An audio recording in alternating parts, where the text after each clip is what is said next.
Good morning, my dear students.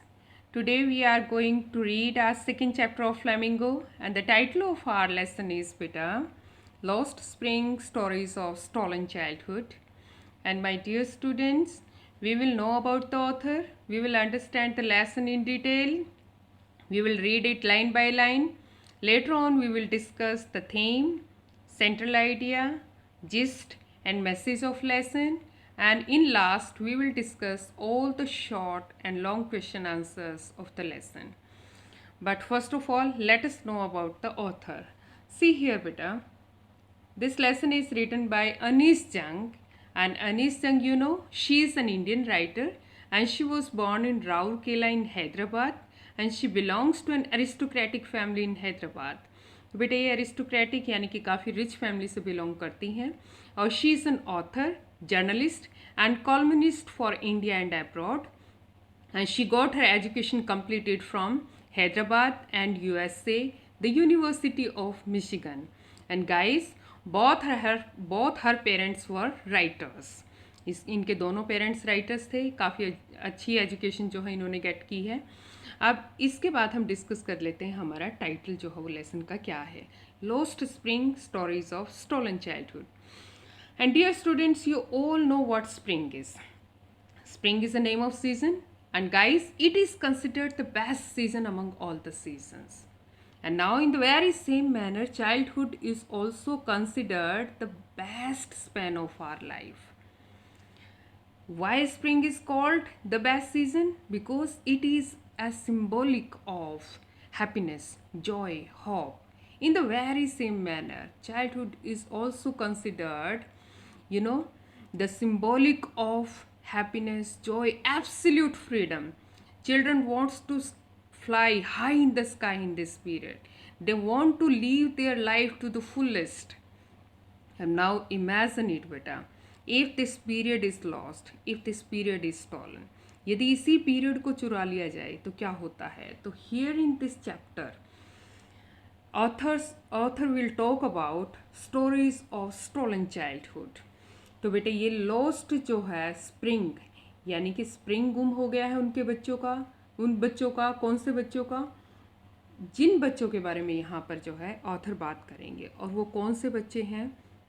Here in this lesson, author will talk about two protagonists, means two main characters, Sahib Alam and Mukesh, and they both have lost their childhood. How? While carrying the burden of poverty and illiteracy. Here in this lesson, author will talk about millions of unfortunate children like Sahib and Mukesh who have wasted their spring period of life either scrounging in the garbage dumps of Simapuri or welding glass bangers in the furnaces of Firozabad. And here you will see, beta, in the lesson when you read that author talks about the national shame of children being forced to live a life of poverty and exploitation.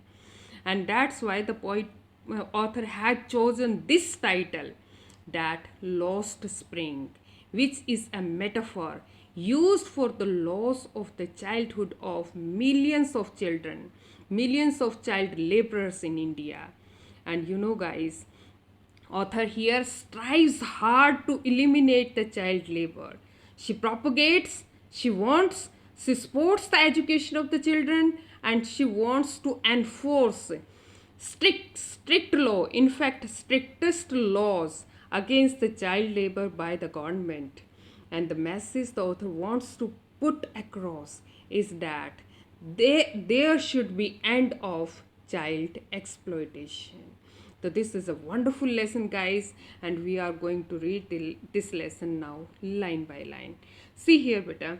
Two stories are given here by the author, and the title of first story is Sometimes I Find a Rupee in a Garbage. Now you can see here, rupee is given here. Yes. The first letter of rupee is capital. It means rupee is something special here. अब ये line जो हो वो कौन बोलता है, कौन character बोलता है, तो आप जैसे ही स्टोरी को रीड करेंगे यू विल नो अबाउट. बेटा, why do you do this, I asked Sahib. whom I encounter every morning scrounging for gold in the garbage dumps of my neighborhood. तो यहाँ क्या किसके बारे में बात कर रही हैं बेटा author? Ayaz Sahib. It means हमारे फर्स्ट कैरेक्टर का नाम यहाँ पे आ चुका है, हु इज़ साहिब. साहिब से ऑथर जो है वो पूछती हैं क्या, why do you do this, तुम ऐसा करते क्यों हो? Ayaz Sahib, whom I encounter. Encounter means to come across, to meet. जिससे क्या होती थी पोइटस राइटर जो है हर रोज़ सुबह मिलती थी. और जो बच्चा स्क्रोंजिंग मीन्स सर्चिंग फॉर, जो बच्चा सर्च करता था, किस चीज़ की सर्च करता था? For gold in the garbage.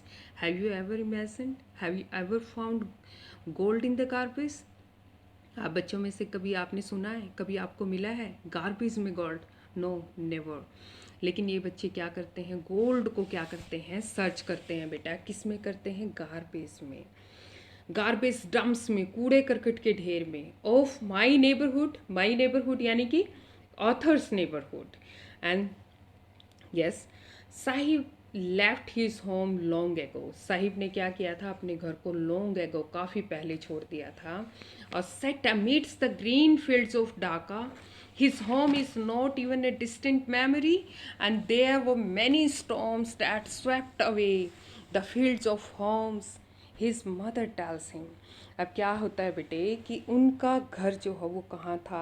Dhaka में था. और वो अपने घर को काफ़ी लंबे समय पहले छोड़ कर आ गए थे. और ग्रीन फील्ड्स थे उनके ढाका में. और वो उसकी मेमोरी में, अब डिस्टेंट मेमोरी में है साहिब की. यानी कि Saheb is unable to recall those memories. अब साहिब क्या नहीं कर पा रहा, उन मेमोरीज़ को रिकॉल नहीं कर पा रहा है. See here, his mother tells him. उसकी मदर ने उस बच्चे को क्या बताया कि दे हैव ग्रीन फील्ड्स, उनके ग्रीन फील्ड्स थे, but they were swept away by the storms. Consequently वहाँ बांग्लादेश में, ढाका में तूफान आए, जिसकी वजह से उनके क्या हो गए बेटा? यस, उनके ग्रीन फील्ड्स और उनके हाउसेस जो हैं वो, होम्स जो हैं वो क्या हो गए? तबाह हो गए. एंड दैट्स वाई दे, इसलिए वो क्या करते हैं, दे लेफ्ट, वो अपने प्लेस को वहाँ पे छोड़ के चले आते हैं. Looking for the gold, gold को ढूंढने के लिए, in the big cities where he now lives. अब वो जहाँ पे रहता, बड़े शहर में आ गए. और बड़ा शहर यहाँ पे क्या है, आगे आप स्टोरी में रीड करेंगे, वो दिल्ली है. दिल्ली का सीमापुरी क्षेत्र है जहाँ पर ये आके अब रहने लगे हैं. और ये किसकी सर्च में आए हैं? गोल्ड के. देखिए ऑथर ने यहाँ पे 2 टाइम्स यूज़ किया है. First is looking for gold and scrounging for gold. You can see here बेटा, यानी कि कितना एम्फेटिकली जो है यहाँ पर राइटर इस वर्ड को, गोल्ड को यूज़ कर रहे हैं. तो सी क्या कहना चाहते हैं यहाँ पे? अब देखेंगे इसको, फिर से आप इस स्टेंजा को अंडरस्टैंड करेंगे कि एवरी मॉर्निंग क्या होता है. The author sees means encounter a young boy who visits the garbage dump near her house and search is for the gold in it. और वो क्या करता है, उसमें गोल्ड के लिए सर्च करता है. और gold, you know, it's a quite useless and thrown away things are there, and now he suffers there, and so minutely. Why? Because he wants to get something out of there. वो वहाँ से कुछ पान ढूंढना चाहता है. What he wants to get out, वो क्या ढूंढना चाहता है? Precious thing means gold, gold को ढूंढना चाहता है. गोल्ड क्या है उसके लिए? बहुत कीमती चीज़ है. And the name of the boy is Sahib. And you know guys, his home is in Dhaka, in the middle of the lush green fields. And now they had left that place many years ago, and it isn't even in his memory. ये उसकी memory में भी नहीं है. और he was told such by her mother, his mother. और उसको ऐसा किसके द्वारा बताया गया? उसकी मदर के द्वारा. क्या बताया गया? कि there were many storms which destroyed their homes and fields. That's why they left their home and they came here and shifted in the big cities in search of gold. अब वो यहाँ आ गए हैं और वो गोल्ड की क्या कर रहे हैं? सर्च कर रहे हैं. तो गोल्ड यहाँ पर क्या, किस चीज़ को रेफ़र किया गया है? प्रेशियस थिंग को रेफ़र किया गया है. Which you know writer might think, writer जो है वो क्या सोचती हैं कि it's not available in their home town, वो उनके वहाँ नहीं है. और वो प्रेशियस चीज़ें कौन सी हैं बेटा?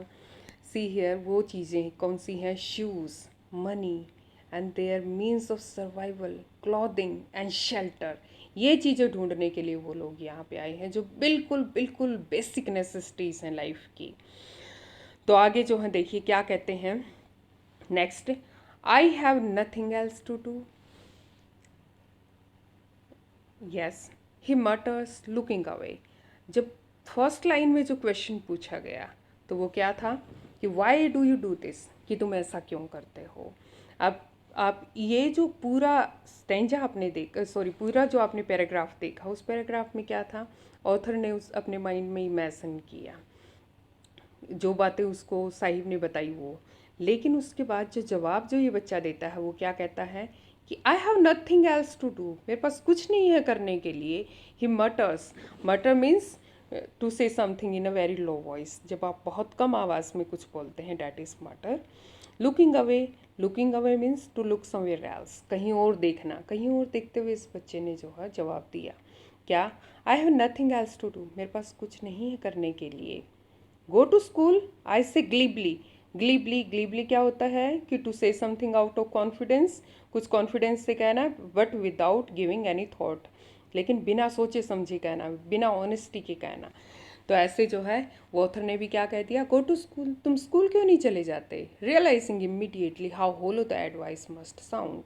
अब लेकिन तुरंत क्या किया ऑथर ने, ये महसूस किया कि वो साउंड जो है वो क्या थी, कितनी होलो थी। होलो क्या होता है बेटा, मीनिंगलेस, यानी कि जिसका कोई मीनिंग नहीं होता। तो इस तरीके के एडवाइस जो है वो किसको दे देती हैं, सॉरी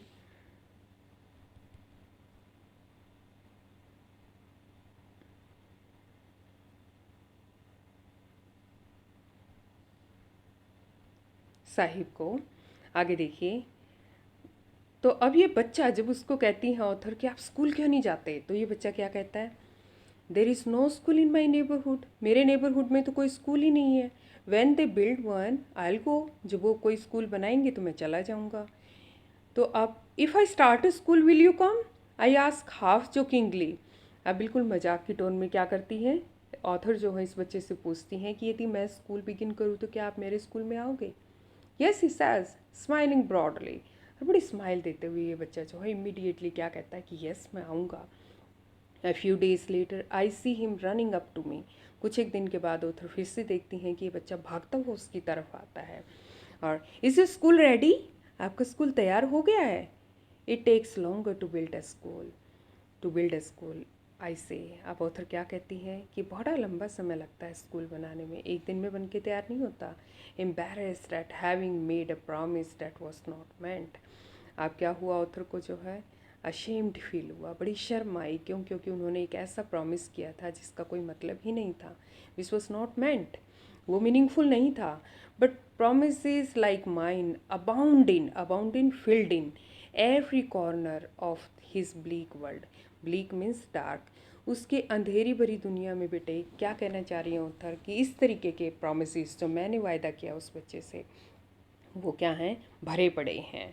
तो क्या होता है बेटा कि जब साहिब से ये पूछा जाता है कि Sahib would you join the school if she made a school, यदि वो यानी कि ऑथर जो है, sorry author build a school, यदि ऑथर जो है एक स्कूल बनाती हैं तो वो क्या उस स्कूल में आएगा। तो वो बच्चा जो है इमीडिएटली क्या कहता है कि येस ही वुड, हाँ वो डेफिनेटली आएगा। But after a few days, कुछ एक दिन के बाद क्या होता है, he runs up to her, वो उसके पास आता है एंड आस्क को पूछता है whether her school is ready, क्या उसका स्कूल रेडी है। And the author replied that it takes a long time to build a school.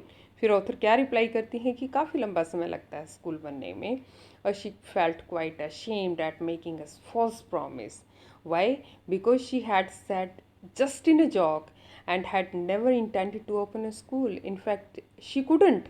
वो खोल ही नहीं सकती थी स्कूल तो। Therefore, she felt ashamed of herself. But Sahib was not hurt बेटा, लेकिन साहिब को क्या नहीं हुआ, हर्ट नहीं हुआ वो, because he was used to such false promise at they existed in a large number in their empty world. बड़ी सारे लोग उस तरीके के झूठे वायदे जो हैं उन लोगों के साथ करके जाते हैं, and he was surrounded by such false promise made by everyone round him, and therefore his world was empty as no promises made to Sahib was ever fulfilled. तो इस तरीके से जो है आप इस स्टेंजा को समझ गए हैं। अब हम आगे डिस्कस करते हैं। Yes, after months of knowing him, उसको महीनों क्या करने के बाद, जानने के बाद। आई आस्क हिम, तो ऑथर क्या करती हैं, आई आस्क हिम, उससे मैं पूछती हूँ, क्या पूछते हैं, yes yes it isn't working,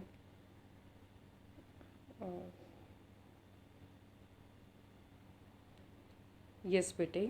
after months of knowing him, उसको महीनों जानने के बाद क्या करते हैं, I ask him his name, तो ऑथर उससे उसका नाम पूछती हैं और वो बच्चा क्या जवाब देता है, Sahib Alam. He announces he does not know what it means, if he knew its meaning, lord of the universe, he would have a hard time believing it. क्या होता है कि the author had known Sahib for a few months and when she asked him his name, कुछ समय हो जाता है जब ऑथर उससे उसका नाम पूछती हैं, तो ही रिप्लाइज, वो क्या रिप्लाई करता है, as if he is making an announcement that his name was Sahib Alam, मानो वो एक बड़ी अनाउंसमेंट कर रहा हो कि उस बच्चे का नाम क्या है, साहिब आलम है। Then the writer thought that the boy did not know the meaning of his name, and if he came to know the meaning of his name, तो it would be quite a hard time to believe it। तो ये बहुत मुश्किल हो जाएगा उस बच्चे के लिए कि ये यकीन कर पाना कि ओ माय गॉड, उस बच्चे का मीनिंग जो है नाम का वो क्या है, लॉर्ड ऑफ यूनिवर्स। तो बेटे इन ए सेंस यदि हम देखें तो वो बच्चा तो अपनी लाइफ का भी क्या नहीं है, लॉर्ड नहीं है। और छोड़ दीजिए बात कहाँ की, कि वो बच्चा जो है पूरे यूनिवर्स का क्या है, एक तरीके से लॉर्ड है। नेक्स्ट हम देखेंगे, he would have a hard time believing it. Unaware of what his name represents, he roams the street with his friends, an army of barefoot boys who appears like the morning birds and disappear at noon. Over the months, I have come to recognize each of them. तो क्या होता है कि he went about the streets with a group of friends, एक पूरे group of friends के साथ जो है वो क्या करता है, गलियों में घूमता रहता है। और यहाँ पर राइटर ने क्या कहा है कि वो बच्चे जो हैं बेयर फुट घूमते हैं, यानी कि नंगे पैर घूमते हैं। और पूरी एक आर्मी से क्यों कंपेयर किया गया है बेटे, आर्मी से, army of bear foot, army में आप देखते हैं प्रॉपर डिसिप्लिन में और प्रॉपर यूनिफॉर्म में होते हैं।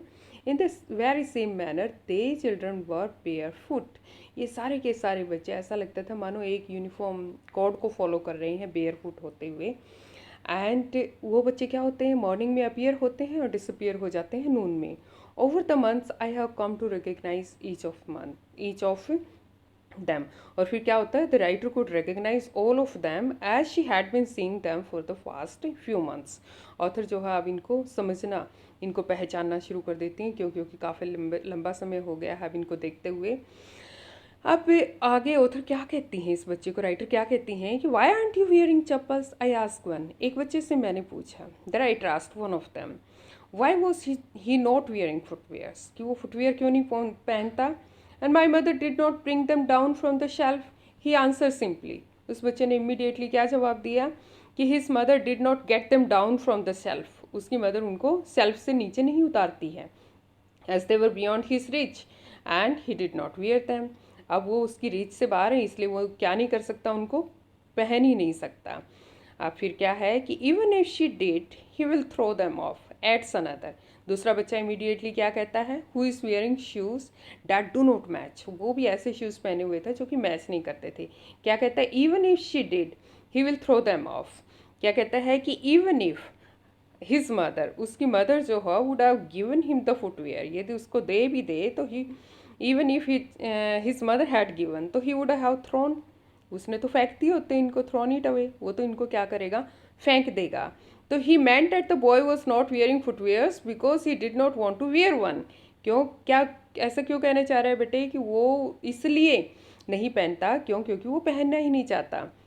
अब क्या है कि ऑथर जो हैं, राइटर जो हैं, वो दूसरे बच्चे से पूछती हैं, तो when I comment on it, जब मैंने इसके ऊपर कमेंट किया, तो he shuffles his feet and says nothing, तो ये बच्चा शफल करता है। शफल का मतलब क्या होता है कि थोड़ा सा स्लाइडिंग करना, एक दूसरे को क्या करने के लिए, कवर करने के लिए, अपने पैरों को एक पैर से दूसरे पैर को वो उसको छुपाने की कोशिश करता है, ताकि ये पता ना चले कि वो मैचिंग शूज़ उसके नहीं हैं। तो फिर इमीडिएटली जो है, I want shoes, Says a third boy. तीसरा बच्चा क्या कहता है कि मुझे भी शूज़ चाहिए. Who has never owned a pair all his life? जिसने पूरी ज़िंदगी में कभी बच्चों क्या नहीं पहने थे, शूज़ नहीं पहने थे. Oh my God, see here the pathetic condition of all these guys. इन बच्चों की कंडीशन देखिए, किसी के पास शूज़ नहीं है बेटा. Travelling across the country I have seen children walking barefoot. Travelling करते हुए ऑथर ने क्या देखा, in the cities, in the village roads, गाँव के रोड्स पे, विलेजेस में क्या देखा कि किसी भी बच्चे के पास क्या नहीं है. ऑथर ने कि मैनी चिल्ड्रंस आर देयर, जो बच्चे जो हैं कि कैसे रहते हैं, बेयर फुट रहते हैं, चाहे वो गांव की बात है चाहे फिर वो शहर की बात है. अब क्या होता है कि it is not lack of money but a tradition to stay barefoot is one explanation. I wonder, और मुझे हैरानी होती है कि if this is only an excuse to explain away perpetual state of poverty. तो यहाँ पर क्या कहना चाह रही हैं ऑथर कि इस तरीके से मैंने ट्रैवलिंग करते हुए बहुत सारे बच्चों को शहर और गांव में देखा है जो कि नंगे पैर रहते हैं, और वो अपना क्या रीज़न देते हैं, वो एक्सप्लेनेशन जो है वो ये देते हैं कि ये एक ट्रेडिशन है कि वो नंगे पैर रहते हैं वो बच्चे. लेकिन ऑथर जो हैं वो अपना तरीके से उस एक्सक्यूज़ को एक्सप्लेन करते हुए क्या कहते हैं कि ये एक परपेचुअल क्या होता है बेटा, never ending condition of being.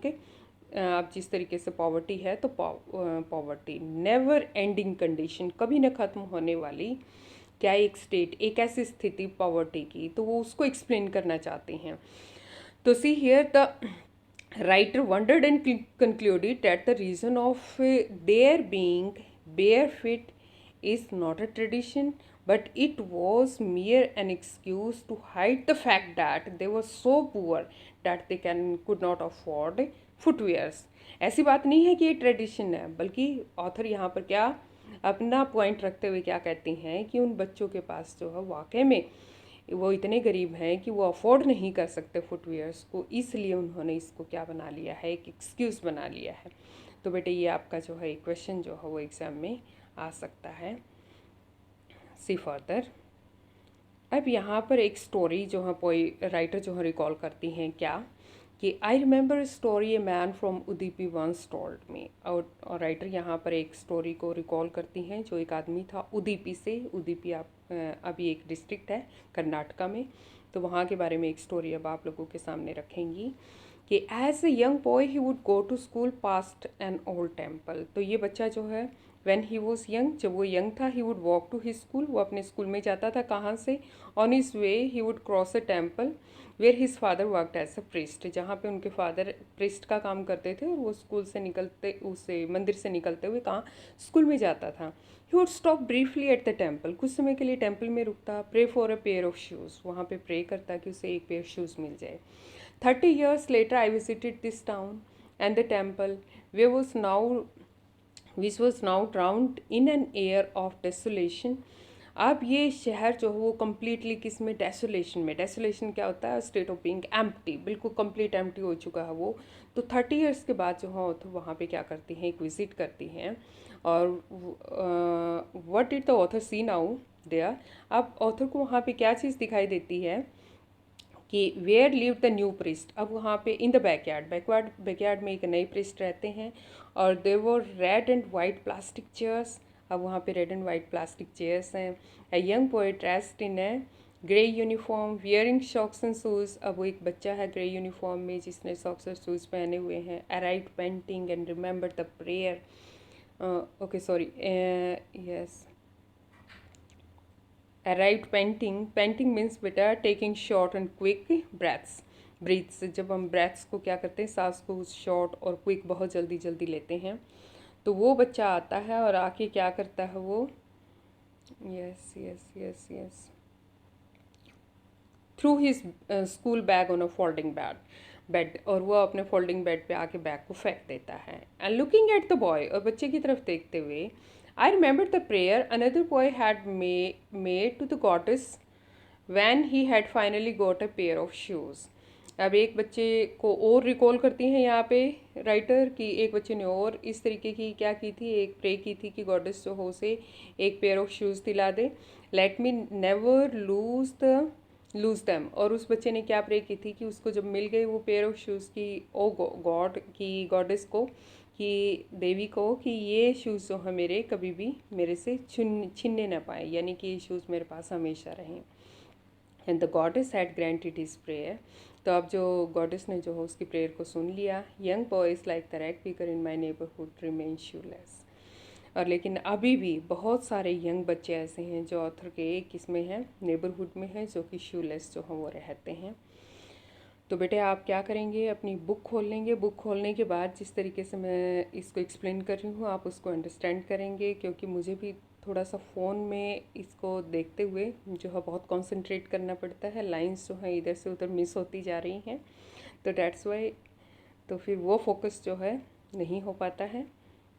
Yet I am trying hard, फिर भी मैं अच्छे से ट्राई कर रही हूँ कि आप लोग अच्छे से इसको समझ पाएँ। तो बेटे ये स्टोरी जो है उदीपी की ये आप लोगों को होपफुली समझ आ गई होगी, क्यों इसमें से भी आपका 3-4 मार्क्स का क्वेश्चन जो है वो आता है। एक बार फिर से इसको जनरली फिर आपको रिवाइज करा देती हूँ। क्या होता है कि the writer here narrates a story which was told by to him by a man from Udupi. Udupi के एक आदमी ने स्टोरी जो है इनको एक बार जो बताई थी उसको ही रिकॉल करती हैं कि when he was a young boy he would walk to his school and on the way he would cross a temple where his father worked as a priest. He would stop at the temple and pray to the god to bless him with a pair of shoes. But after 30 years, the writer visited the town and the temple again. Now the place was nearly empty, and the new priest lived in the backyard of the temple. And now the writer could see their plastic chairs in red and white colors, and they were kept there. And the young boy came there running, and he was wearing now school uniform, grey colored school uniform, socks and shoes as well. Or he had a school bag hung on his shoulders, and he threw it on the bed and ran away. And the writer wants to say that the financial position of the priest at the temple had improved over the last 30 years. And now he could afford shoes for the children, and she was reminded of another boy who got a pair of shoes. He prayed to the goddess that he may never lose the shoes that he had got, and the goddess had granted his prayer that the boy never lost his footwear.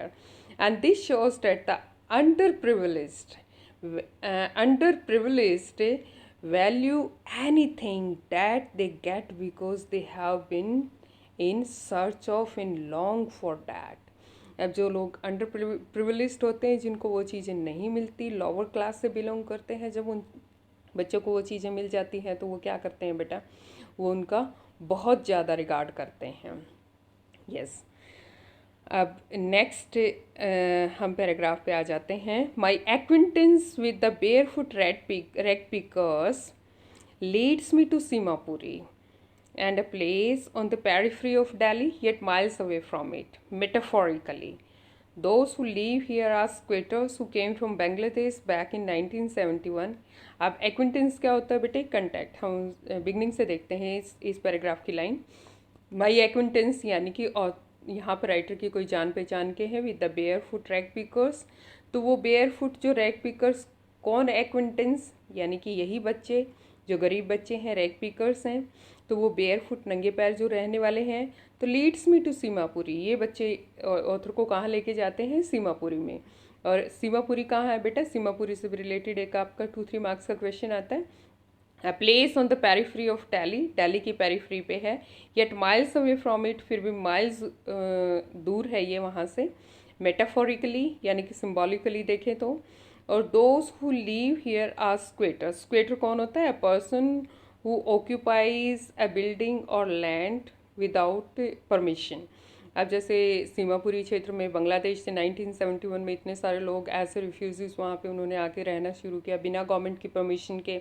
उन्होंने वहाँ का place जो था या वहाँ पे जो भी बिल्डिंग वगैरह जो कुछ भी था उसको क्या कर लिया, ऑक्यूपाई कर लिया, जिसको क्या माना जाता है, इलीगल माना जाता है एक तरीके से। तो हम इसको क्या कहते हैं, स्क्वेटर्स, उन लोगों को जो इस तरीके से आके जो है कहीं पे भी कब्जा करके रहने लग जाते हैं। तो साही फैमिलीज अमंग दैम, तो साही जिस बच्चे का हम थ्रू आउट जो स्टोरी पढ़ते आ रहे हैं, तो उनकी फैमिली भी एक ऐसी फैमिली है जो कि सीमापुरी में रहते हैं। Yes yes yes yes Seemapuri was then a wilderness. तो उस टाइम पे जब ये आए थे तो वो क्या था, वाइल्डरनेस था, यानी कि वेस्टलैंड था, एक तरीके से सुनसान था, वहाँ कुछ नहीं था। स्टिल इज अभी भी वैसा ही है, but it is no longer empty, लेकिन ये खाली नहीं है। In structures of mud with roofs of tin and tarpaulin, devoid of sewage, drainage and running water live 10,000 rag pickers. तो बेटे क्या क्या है कि there is no sign of development. तो यहाँ एम्प्टी तो नहीं है, अब वो वेस्टलैंड तो नहीं है पहले की तरह, लेकिन वहाँ पर डेवलपमेंट का भी क्या नहीं, कोई सिंगल साइन भी नहीं है। Why? Because they people are living in the house is made of mud. ये लोग कहाँ रह रहे हैं? मड के बने हुए घर में, की मिट्टी के बने हुए घरों में रहते हैं। और they have roofs of tin and tarpaulin, tin की और तारपुलिन की क्या है, रूफ है।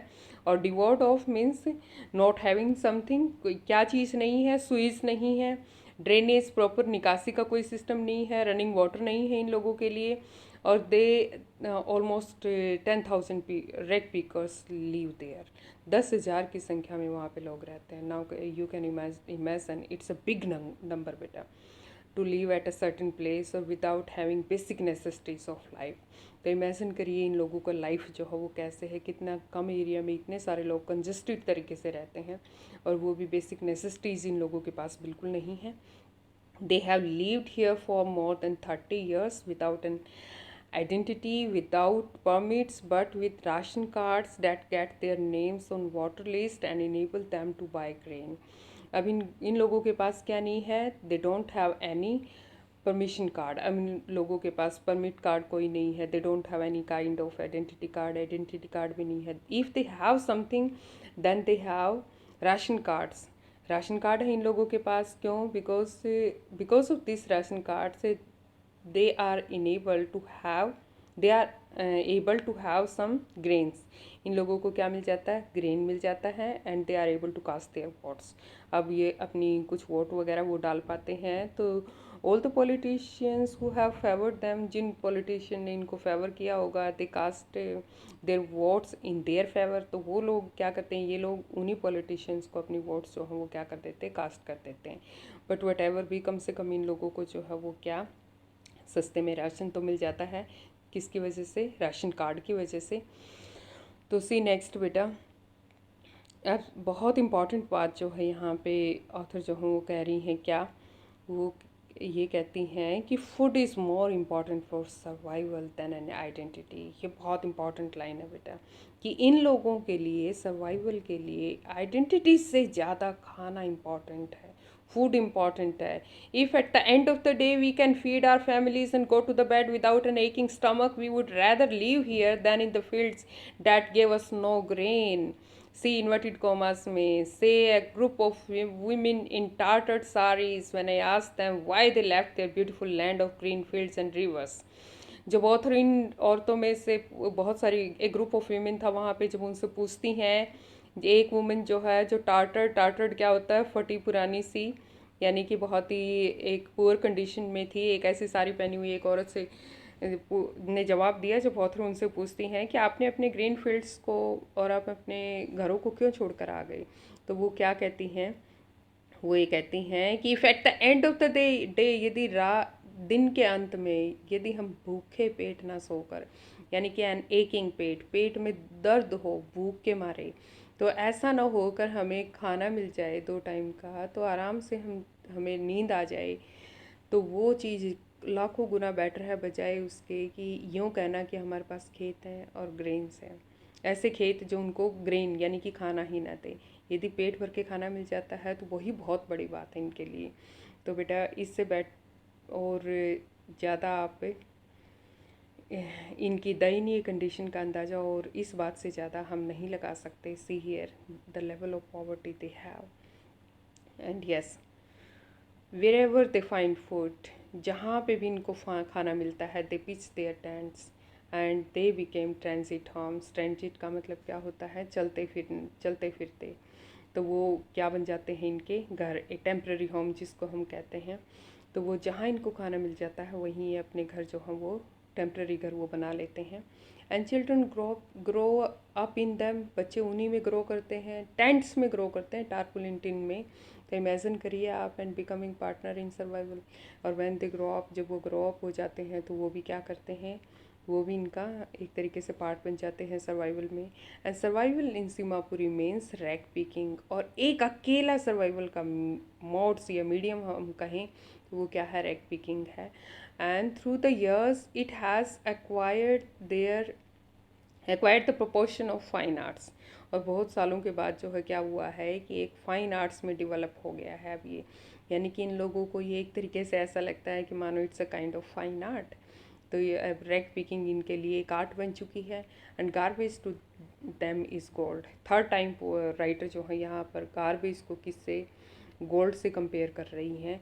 तो वो गार्बेज, कूड़ा करकट का ढेर जो है इन बच्चों के लिए, इन लोगों के लिए क्या बन चुका है, गोल्ड बन चुका है। It is their daily bread, a roof over their heads. यदि उनको डेली ब्रेड मिलता है या उनके शेल्टर उनको यदि मिलता है उनके हेड्स के ऊपर, और even if it is a leaking roof, चाहे वो छत जो हो लीकिंग हो, यानी कि जब बारिश होती है तो वो टप टप करे भले ही, but for a child it is even more. यदि बच्चों की बात की जाए तो ये उसको उससे थोड़ा सा बढ़ के है। यहाँ पर जो आपका टाइटल है स्टोरी का, वो यहाँ पर राइटर जो हम वो देती हैं, आई समटाइम्स फाइंड अ रूपी इवन अ 10 रूपी नोट, साहिब सेज। अब साहिब क्या कहता है कि आई फाइंड अ रूपी, मुझे कई बार क्या होता है, एक रुपया जो है वो मिल जाता है। और एक रुपया कहाँ मिल जाता है, यस, और इवन ए 10 रूपी नोट, और एक या फिर 10 रूपी का नोट मिल जाता है कहाँ, स्क्रूंजिंग करते हुए, गार्बेज की। बाई चांस क्या होता है कि कॉइन 1 रूपी का या फिर 10 रूपी का नोट वो गलती से जो है वो कूड़े में चला जाए और उस बच्चे को मिल जाए तो his I is lighting up, तो उस बच्चे की आंखें क्या हो जाती हैं, चमक उठती है मानो। लाइटिंग अप यानी कि जॉय, हैप्पीनेस, खुशी जो है वो भर जाती है उनकी आंखों में। And when you can find a silver coin in a heap of garbage, you don't stop scrounging, for there is hope of finding more. और फिर यदि आपको और ज़्यादा मिल जाए, as one often finds a silver coin in the garbage dump, और then he kept on searching for the hope of find more, hope to find more, तो वो और ज़्यादा कोशिश करता है, यदि सिल्वर कॉइन मिल जाए तो वो उसको और ज़्यादा क्या करता है, स्क्रूंजिंग करता है। And it seems that for children garbage has a meaning different from what it means to their parents. तो इन बच्चों के लिए जो है वो क्या है, गार्बेज थोड़ा सा डिफरेंट है। क्यों? क्योंकि the garbage dump was a means of fulfilling their dreams, although partially, while for their parents it was a means of aiding survival by providing the basics, foods, clothing, shelter, etc.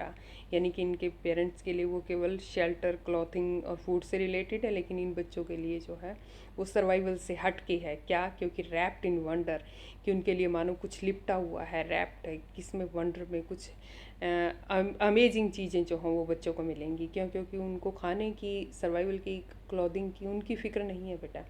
जो मिलता है फटा पुराना वही पहन के चल लेते हैं, जो खाने को मिलता है उसी से वो पेट भर लेते हैं। लेकिन कोई अमेजिंग चीज़, इनको कोई कॉइन, 10 रूपी नोट, इस तरीके से कोई चीज़ मिल जाती है तो that's a kind of unimaginable Joy for them. तो वो बहुत बड़ी खुशी है इन लोगों के लिए। तो आगे और एक इंसिडेंट जो है यहाँ पर क्या करती हैं, और राइटर जो हैं वो मेंशन करती हैं, वो कहती हैं कि वन विंटर मॉर्निंग, एक विंटर मॉर्निंग को I see Sahib standing by the fenced gate of the neighbourhood club and watching two young men dressed in white playing tennis.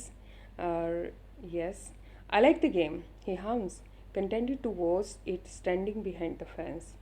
I go inside when no one is around, he admits. The gatekeeper lets me use the swing. Yes, तो क्या होता है कि one winter morning the writer so Sahib, writer जो हो साहिब को देखती हैं कहाँ, standing by the fence of a club, कि वो एक क्लब के फेंस के पास खड़ा है। He was watching the tennis game behind, being played by the two young man. वो टेनिस गेम को देख रहा है जो दो यंग मैन खेल रहे हैं। Sahib like the game but he could not play it because he is not allowed to go inside. अब वो बच्चा उसको गेम को खेलते हुए देख ही सकता है लेकिन वो अंदर नहीं जा सकता।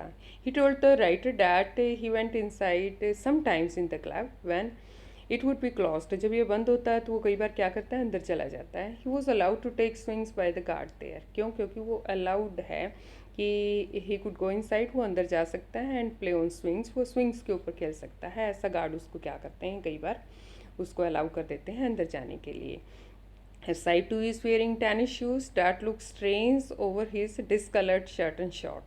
अब साहिब ने भी जो क्या है, क्या राइटर ने क्या देखा कि Sahib was also wearing tennis shoes, वो भी टेनिस शूज़ पहने हुए हैं और they did not match appropriately. अब वो जो हाँ आपस में क्या नहीं कर रहे, मैच नहीं कर रहे किसके साथ, with his dress which was worn out और विच वॉज क्वाइट फेडिड। वो जो ड्रेस उसकी क्या थी, worn आउट थी और क्या हो चुकी थी, फेडिड हो चुकी थी। यस,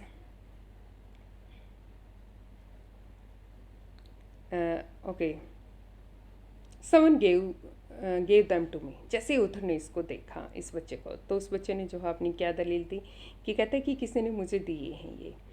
और he says in a manner of an explanation, मानो उसने एक्सप्लेन किया हो, यानी कि बिना राइटर के पूछे उस बच्चे ने क्या एक्सप्लेन किया कि किसी ने मुझे दिए हैं। Someone gave them to me and the fact that they are discarded shoes of some rich boy who perhaps refused to wear them because of a hole in one of them, and does yes, but it doesn't bother him.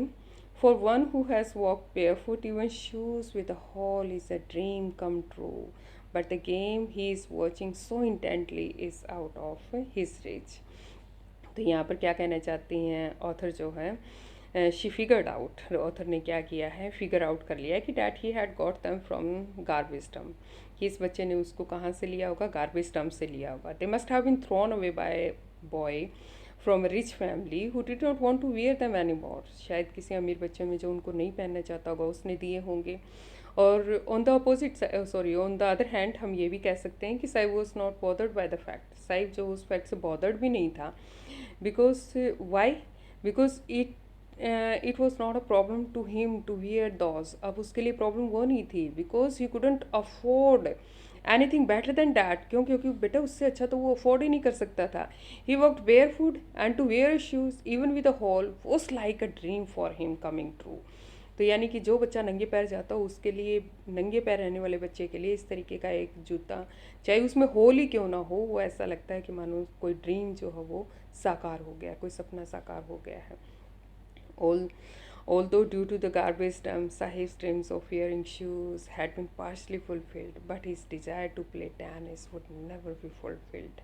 लेकिन उसकी tennis खेलने की desire कैसे fulfil हो, मान लिया उस वो बच्चा सेटिस्फाइड हो गया, जूते पहनने से तो फटे पुराने जूते जैसे भी थे जूते उनको पहन के तो वो सेटिस्फाइड हो गया, लेकिन उस बच्चे से बेटे वो कैसे उसकी गेम, उसके उस सपन को कौन साकार करे जो वो जितना इंटेंटली उस गेम को वो देखता था प्ले करते हुए। वेल, अब एक नया मूड आता है, here takes a turn, yes, here comes a turn in Sahib's life. अब साहिब की लाइफ में एक टर्न आता है, क्या, देखिए इस स्टेंजा को, सॉरी इस पैराग्राफ को। This morning Sahib is on his way to the milk booth, in his hand a steel canister. I now work in a tea stall down the road, he says, pointing in the distance. I am paid 800 rupees on all my meals. Does he like the job? I ask. His face, I see, has lost the carefree look. The steel canister seems heavier than the plastic bag he would carry so lightly over his shoulder. And the bag was his. The canister belongs to the man who owns the tea shop. Saib is no longer his own master. See, beta, क्या कहती हैं यहाँ पर writer जो हैं, कहती हैं कि वन मॉर्निंग, एक मॉर्निंग को क्या होता है कि the writer met Sahib, writer से जो है क्या करती हैं, साहिब मिलती हैं। कहाँ मिलती हैं, who was in his way to milk booth, जब वो अपने रास्ते जा रहा था मिल्क बोथ पे। He was holding A canister, steel canister, अब उसके हाथ में क्या था, स्टील कैनिस्टर था। और ही टोल्ड हर, अब वो उसको ऑथर को क्या करता है, बताता है कि that he had got a job at the nearby tea stall, कि उसको एक जॉब मिल गई है। He would earn 800 rupees a month, 800 rupees मिल रहा है, एंड ऑल हिज मील्स, उस हर टाइम का उसको खाना मिलेगा। The writer asked him if he like the job has he could see that he had lost the carefree look.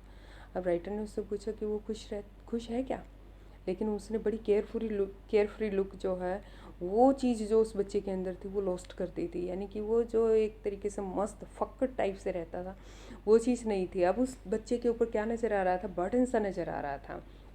Yes, now Sahib was working for someone else and was carrying his master's container.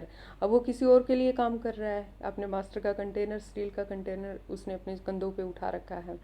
और he was burdened with responsibility now. तो earlier when he was a rag picker, तो Sahib could carry his own bag and he was his own master, and now he was no longer his own master. अब वो क्या नहीं था बेटा कि वो अपना खुद का मास्टर जो है वो अब नहीं था। अब जब वो इतना एक तरीके से वज़न जो है वो उठा के चलता था, रैग पिकर था वो तब वो कम से कम अपनी मर्ज़ी का मालिक था, वो अपनी मर्ज़ी का मालिक नहीं है। तो गाइस यहाँ पे जो है आपके ये 3 क्वेश्चंस गिवन हैं, हम क्वेश्चंस को एक साथ इकट्ठा डिस्कस करेंगे बेटे। Yes guys, I too feel it will be quite a long lecture, or I won't be able to compile both the stories in one lecture. Therefore, I decided that I will tell you the summary of the next story, and we will discuss it. I'll discuss it in another video in detail, line by line. But here I will just discuss the story, just discuss the summary, and bete you will be able to understand easily. And you know guys, if it becomes so long, it would be a problem for me to upload it on the net. And guys, here is your second story. I want to drive a car. Here I will just discuss only summary of this story. I want to drive a car. Mukesh insist on being his own master. तो ये story जो है वो किसके बारे में है? मुकेश के बारे में है। And Mukesh is a name of a guy who wants to be his own master. वो अपना मास्टर खुद बनना चाहता था। कैसे? बाय बिकमिंग मोटर मैकेनिक बन के he will learn how to drive a car. वो क्या कहता है कि वो ड्राइव करना सीखेगा कार को। But his dreams look like a mirage, लेकिन उसके ड्रीम्स जो है वो कैसे नज़र आते हैं? मानो मिराज की तरह, एक डिस्टेंट जो है वो होप है उसकी तरह, दूर की उम्मीद है। He lives in a lives in dusty streets of Firozabad की डस्टी स्ट्रीट्स में रहते हैं। Firozabad is a name of town which is quite famous for its bangles के लिए बहुत फेमस है। फिरोज़ाबाद एक ऐसा शहर है और जहाँ पे क्या है, every other family is engaged in engaged in making of bangles making process, जहाँ पर लगभग हर एक फैमिली जो है बैंगल मेकिंग में क्या है, इंगेज्ड है, चूड़ियाँ बनाते हैं वहाँ पे। It is the centre of India's glass blowing industry का क्या है, ये सेंटर है। और families have spend generations making bangles for women, और फैमिलीज जो हैं जनरेशन से लगी रहती हैं। और it seems as if the whole world's bangles are made there, और ऐसा लगता है मानो पूरी दुनिया की बैंगल्स जो वहीं बनती हैं। और Mukesh family is one among them, Mukesh का परिवार भी ऐसा ही उनमें से एक है। or 20, about 20,000, yes, about 20,000 children work in the glass furnaces, and no one knows that it is illegal for them to work in the glass furnaces with such a high temperature.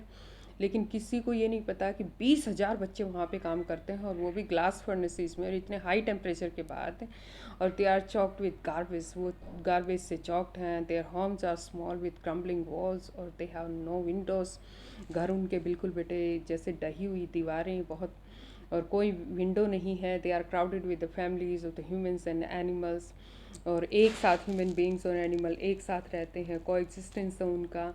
The author narrator sees frail and the weak women there.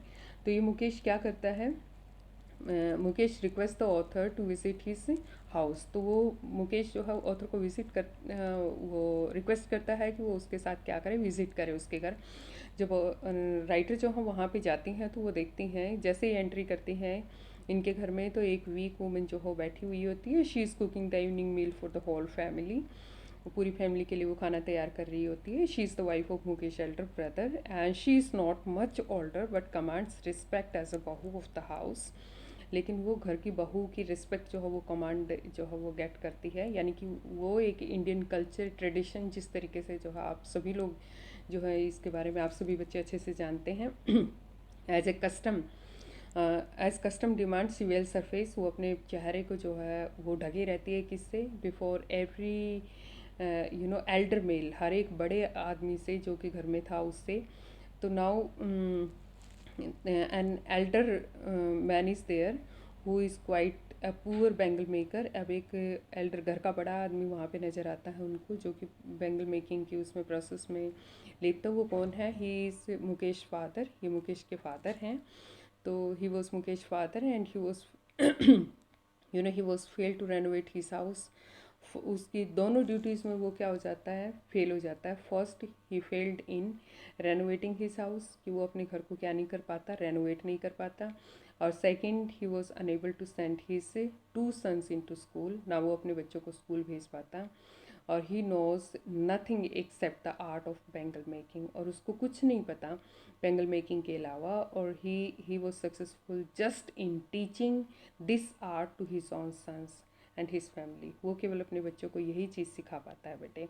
और फिर क्या होता है कि Mukesh grand father has lost his, sorry, if you talk about the Mukesh grand mother, Mukesh की grand mother के बारे में बात करते हैं, तो she herself has watched her own husband go blind with the dust from polishing the glass। उन्होंने खुद देखा है, उनके आंखों के सामने उनके हस्बैंड की आंखों की रोशनी चली गई, किसकी वजह से, ग्लास को पॉलिशिंग करते हुए। But they can not give up God given work, as the lady mentioned, as as the Mukesh grand mother mentions here in the lesson में क्या कहते हैं उनकी ग्रैंड मदर कि it's a God given lineage, ये भगवान का दिया हुआ लीनियस क्या होता है, वर्क, भगवान का दिया हुआ वर्क है, यानी कि ये तो ट्रेडिशन, ये हमारा कल्चर है। We are born in the family of bangle making. अब बैंगल मेकर्स, हम तो बैंगल मेकर्स की फैमिली में बॉर्न हुए हैं, therefore they can't leave this job, इसलिए हम इस जॉब को नहीं छोड़ सकते। यानी कि देखिए किस तरीके की कल्चर जो है वो इंडिया की रही है कि लोग विद बिना एजुकेशन के बेटा, क्या जब तक एजुकेशन जो नहीं थी तो लोग क्या मानते थे कि जहाँ जिस कास्ट में वो पैदा हुए हैं और जिस तरीके की जॉब में उनके फादर्स फोर फादर्स रहे हैं तो वो उसी तरह की जॉब कर सकते हैं, उसके अलावा वो जॉब नहीं कर सकते। तो now in east street of Firozabad one can see bangles of each and every colour, सब हर तरीके की कलर्स की बैंगल्स वहाँ पे नज़र आती हैं। They are piled on the hand crafts and pushed by the young man. तो वो यंग मैन को यदि हम देखें तो वो लोग उनको क्या करते रहते हैं, कार्ट में डाल के पुश करते रहते हैं।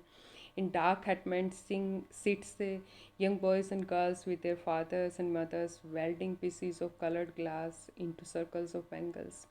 तो लोग छोटे छोटे हटमेंट, छोटी छोटी एक तरीके से झोपड़ी नुमा उनके घर हैं, उनमें बैठते हैं और बॉयज़ और गर्ल्स इकट्ठे, और वो अपने फादर मदर के साथ जो है क्या करते हैं, कलर्ड ग्लासेस की जो वो बैंगल्स हैं उनको क्या करते हैं, वेल्डिंग कर रहे होते हैं। और here comes another reference of a girl, एक लड़की का और रेफरेंस आता है। Savita is the young girl sitting along side an elderly woman, एक बूढ़ी सी औरत उसके साइड में सविता बैठी हुई है। तो she does not know the sanctity and the purity of the bangles in which she was helping, जिसको वो बनवाने में क्या कर रही है, शी इज़ हेल्पिंग, जो मदद कर रही है उसको बैंगल्स को बनवाने में। तो वो ये नहीं जानती बेटा एक्चुअली कि ये क्या मतलब है, इनकी पवित्रता का कोई कनेक्शन भी है क्या। जिस तरीके से आप लोगों को पता है कि इंडियन कल्चर में क्या बड़ा अस्पिशियस, यानी कि बड़ा पवित्र, बड़ा प्योरिटी का क्या एक सिंबल माना जाता है बैंगल्स को। दे सिम्बलाइज एन इंडियन वुमेन सुहाग, सुहाग की निशानी भी कहा जाता है, ऐसा आप लोगों ने सुना होगा।